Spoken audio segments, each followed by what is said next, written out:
Hey YouTube, Coppersan here. Earlier this week, Nexon announced a collaboration with BTS, and I've seen a ton of people who are super excited to jump into the game for the first time to check out what this hype is all about. But MapleStory is a pretty old and complex, but fun game. So in this guide, we aim to help new players along the way. If you played MapleStory a couple of years ago and are just coming back into the game, this video will probably still be useful for you as well, just to get the hang of things again. In this video, we're focusing on the PC version. If you would like to see a similar video for the mobile game, let me know in the comments. We have our character Jin playing alongside you while we go over all the systems and content MapleStory has in store for you, just so you know you never walk alone. All the important decisions in MapleStory are made right at the start. First, we select if we're playing in North America or the EU server, and depending on which one you pick, the latency will differ. And also there are different servers available for every region. There are regular servers like Scania, Bira, Luna, etc. and there is a server called Reboot. In this server, Maplers can't trade with each other, and certain items that help you get stronger can be bought with Mesos, the in-game currency. However, this server is a lot more grindy and it takes way more time to really get going in this one. If you're here for the very first time, I would actually recommend going into just a regular server first. Just make sure you pick the same server as your friends, as your characters are bound to a server. There is, at the time of this video, also a burning server where you can level up a lot faster up until level 150. But if you're playing for the very first time, I would actually recommend to not jump into the server right away. You might want to take things a bit slower and create a character on this server later, you know, just to get the hang of things. MapleStory is more of a marathon and not really a sprint, and there is a ton of content to check out. Now I hope that choosing a server did not already give you too much stress, because next we're going to pick a class, and there are over 40 unique classes to choose from. Seriously, we could spend hours discussing pros and cons for every class, but I would recommend picking one that you think you'd like. Perhaps watch a video of all the classes, figuring out what the playstyle is, and maybe if it is something you resonate with. MapleStory actually rewards you for having multiple characters, so no worries if you want to switch halfway through. Classes in MapleStory are also not gender locked, except for Michiel and Angelic Buster.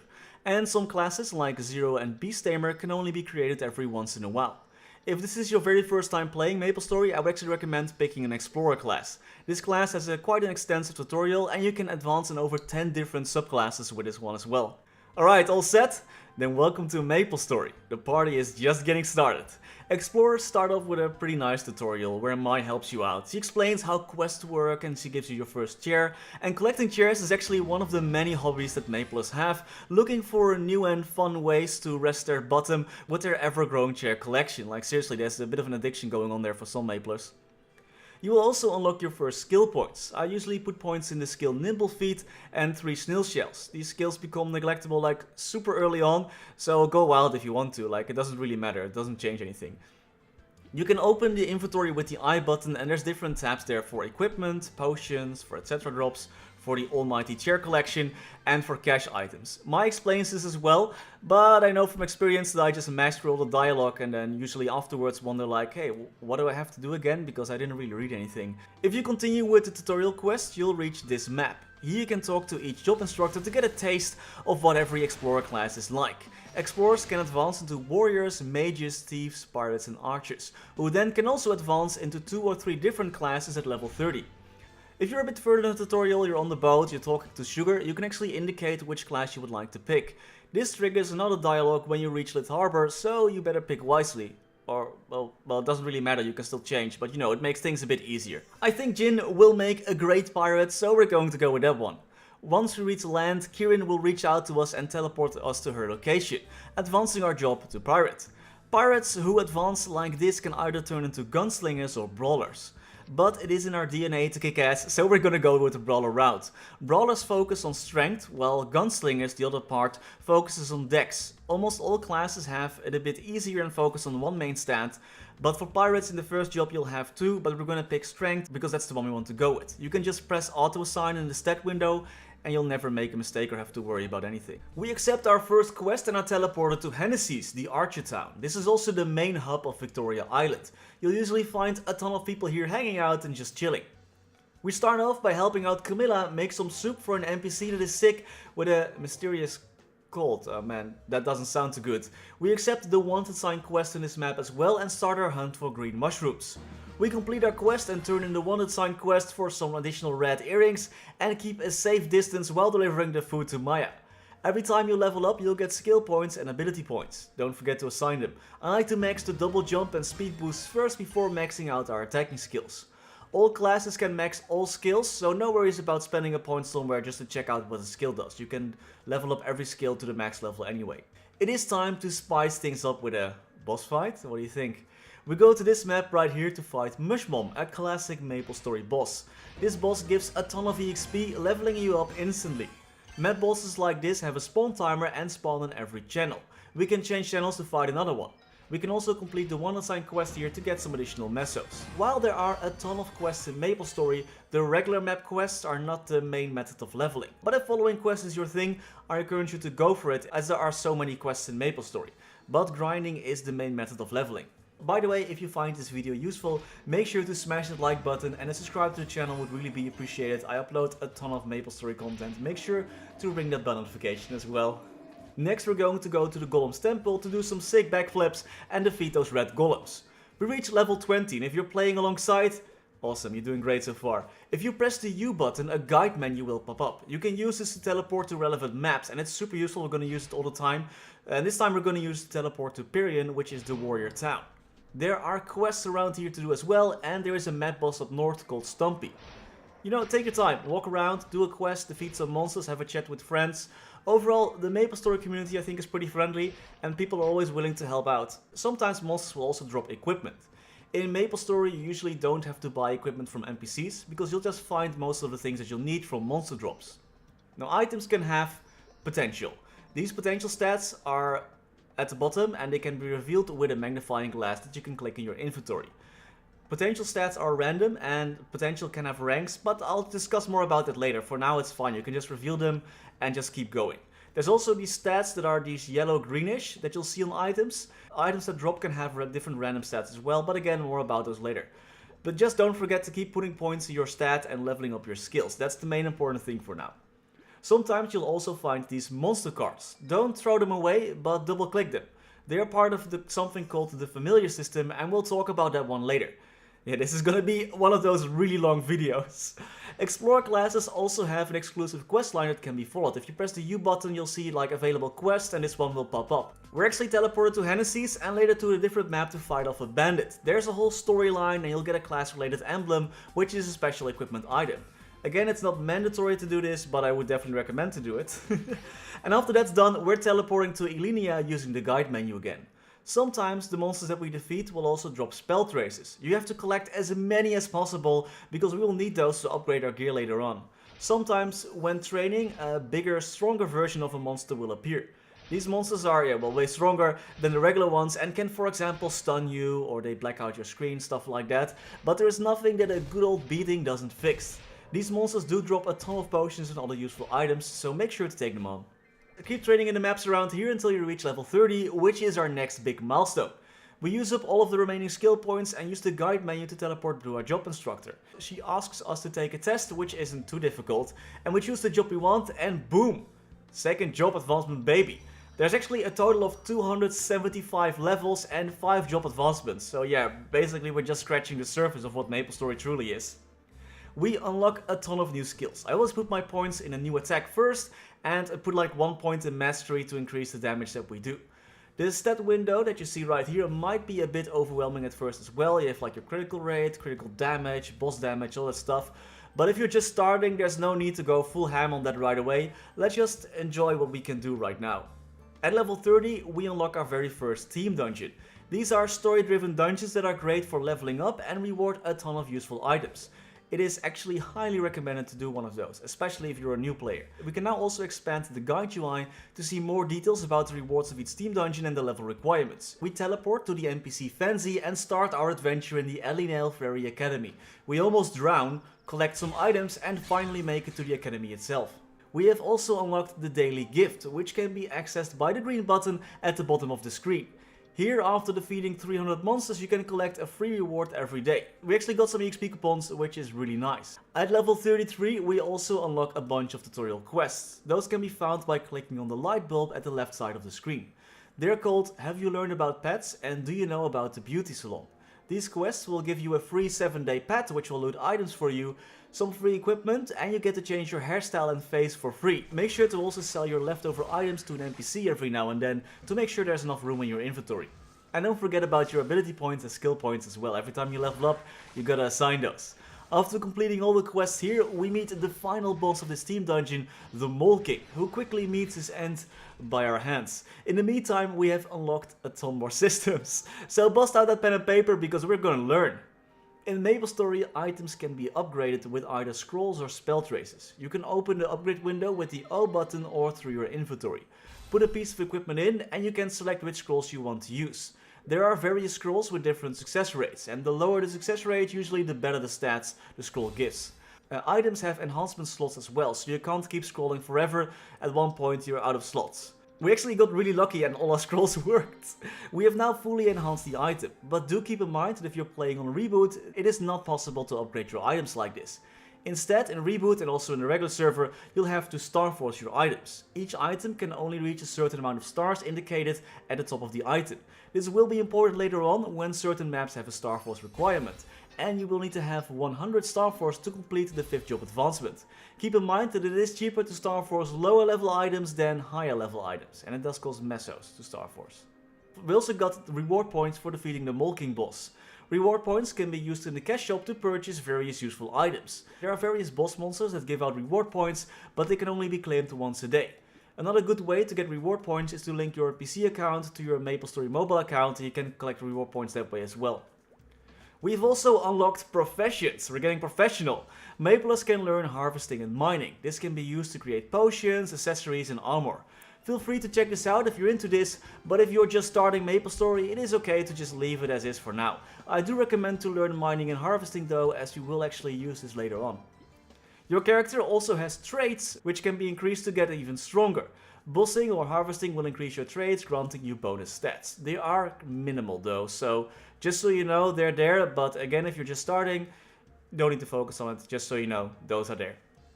It is time for the next team dungeon. This time we're gonna go to Rihanna Strait.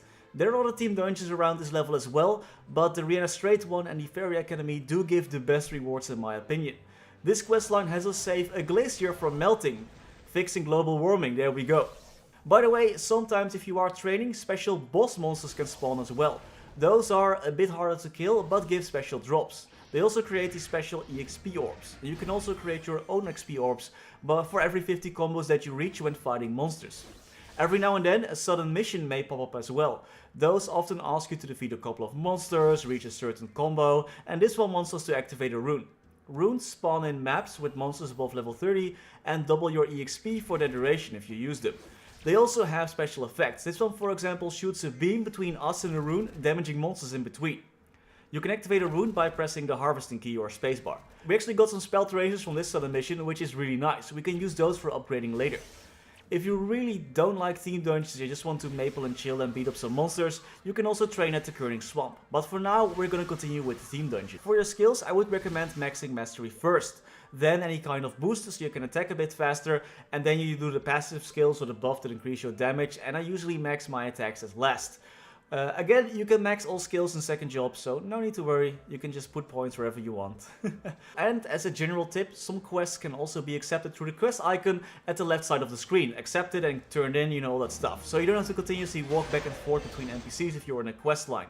We complete this team dungeon and the Maple world is again a bit safer. And we get a ton of rewards that will help us on our journey as well. At level 50 we can unlock our inner ability by accepting the quest The Eye Opener. Similar to potential that items can have, your character can have the same thing.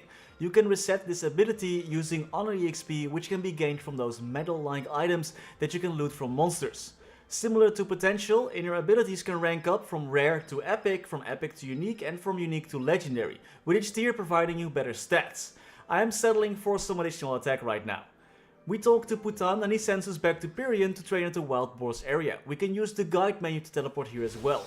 We accept the quests around this area and boy oh boy, here we go killing again. When training, sometimes a special portal can appear. It always pays off to go in them. This one is from Fritto for example, and has you play a minigame where you have to snipe a couple of birds from the sky.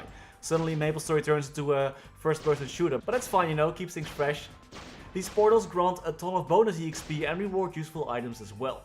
so always go in them. Another type of portal that you can encounter in maps is the Infernal Wolf portal. This boss is accessible to everyone and has a ton of HP. Once defeated, you'll get a notification and a reward if you participated.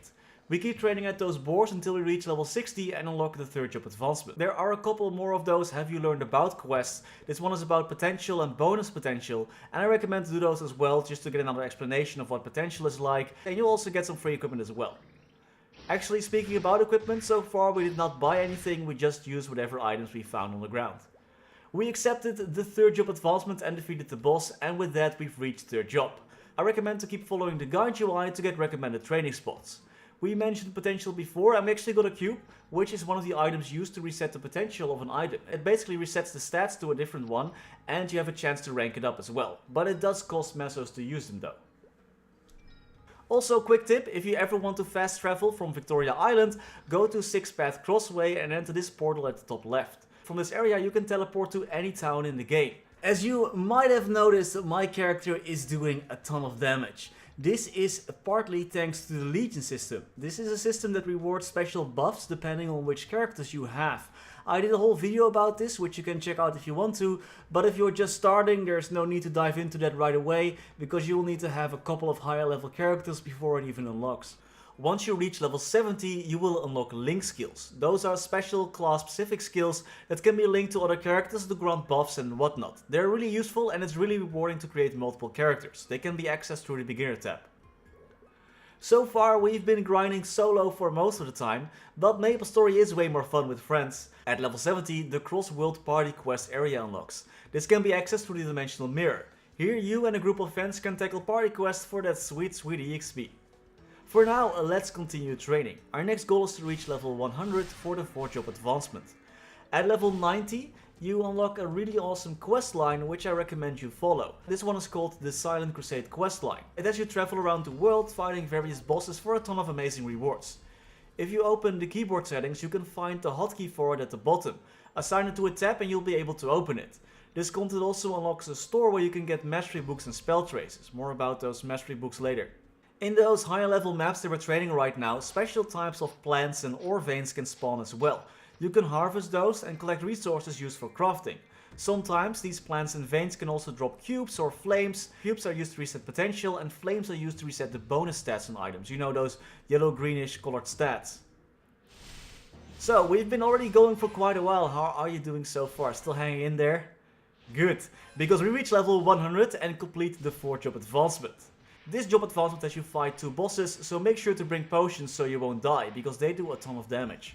We're also going to our very first Star Force map. The monsters here are a lot stronger than regular monsters, but also give a ton more EXP. Upgrade one of your lower level items with Star Force and things should be okay. Also, the more Star Force you have, the more bonus damage you'll deal as well. Maps with monsters above level 100 will also have a burning field. This field appears when the map hasn't been visited by players for a while. It can go up to level 10, which gives you 100% bonus EXP, so you get 10% bonus EXP per level of burning. Usually around level 101, events unlock as well. Right now, the Awake events are active. You can usually access special event areas through most major towns. Here's the entry in Hennessy's, for example. And once you reach level 100, you can also join a guild. Maple is definitely more fun with friends, so make sure to join one. Guilds also have guild skills, making your life a bit easier. Your 4 job skills cannot be mastered like your other job skills. You'll actually need to use mastery books. Unless you are a Knight of Sickness, they don't have to use that for some reason. Those books can be bought with Mesos in stores from NPCs, but you can also get them by completing high level team dungeons and the Silent Crusade questline. Your currency, Mesos, is really important to upgrade your gear later on, so if you can get free books through a questline, you should definitely go for it. If you are looking to get a bit stronger, there's also an NPC in Leafra that sells secondary weapons if you don't have one yet. With our newfound power, we are going to defeat an actual boss monster called Zakum. You can quickly teleport to this boss using the quest Zakum, the Statue of Dread, or use the boss queuing system that can be found in a party UI. This boss can have 3 modes. It has an easy mode, normal mode and hard one, or chaos. We're going to go into the normal one for now. Boss monsters like this give out reward points when you defeat them, and they also drop a ton of useful items, including something called a boss crystal. This crystal can be sold in an area called the free market for Mesos. Most Maplers have a daily routine of defeating all the boss monsters they can find to farm up those boss crystals and sell them for Mesos. You can still use the guide UI to travel to training spots. At level 105 you can also go into Monster Park. This dungeon can be accessed through a Jeep NPC or the dimensional mirror. In this dungeon you can farm EXP and collect coins that can be used to purchase a ton of useful items, like these potions. Monster Park can be entered twice a day for free. There is another similar dungeon that can be accessed through the MNN broadcast station or by selecting Maplestory in the dimensional mirror. Instead of EXP, this dungeon rewards Mesos, but there's a catch: you'll need to wait a week before you can claim them. Well, you can claim them right away, but then you'll lose half of them. Also, another great boss to fight if you want to get more Mesos is Ursus. Theme dungeons like Grand Neum are also great for getting mastery books and a ton of other rewards. Plus you get to experience the MapleStory story, which is always nice and mostly really sad actually. But anyway, if you're still playing along, keep leveling up, you're doing great. We mentioned familiars earlier. Those can be activated through the UI in the equipment window. They also have random stats and can be fused together and upgraded. Familiars have to be summoned for their effect to work. There's also a Farmville-like feature called Monster Life, if that's a thing you'd like to do. There are actually a ton of other systems as well, like achievements, monster collection. Like every now and then when defeating a monster, it has a chance to get collected, and collecting all monsters from a certain set will give you a nice reward as well. Gotta collect them all. Alright, at this point you probably reached around level 120, and that means that also your link skills have reached level 2. If you are enjoying MapleStory but want to try another class, I reckon this would be a great time to do so. Around level 120, more of those team dungeons that reward mastery books unlock as well, so totally go into them to get those free books. At level 125, I recommend to complete the Green Folktown team dungeon. It has a good story, also really sad, and the wanted quests in this area give out a ton of Mesos and EXP. And if you are playing on the regular server, there is one more thing I'd like to mention. There's also an auction house where items can be bought and sold between players. You can access this one through the menu as well. If you're still going strong at level 140, you will unlock hyper skills and hyper stats. Those will boost your damage and skills to another level until the 5th job advancement unlocks at level 200. And I think that's all you need to know when you're starting MapleStory or getting back into it. It is a lot to digest, I know this has just been a huge information dump, but feel free to take your time, get to know the game, and feel free to ask questions to other Maplers as well. Wow, this really was a long video. As always, many thanks to our members for making this video possible. Thanks to Quin, Niels de Coninck, Raar maar waar, Shin125, Sebastian Hanoy, FLX, Jeff Wang, Pinky Traveler, Terry Kim, Jiju, Galaxy Art, Roderiguez and Zaiquiri. If you would like to be mentioned here as well and get early access to new videos, check out the join button below this video. As always, thank you so much for watching, stay safe and happy mapling!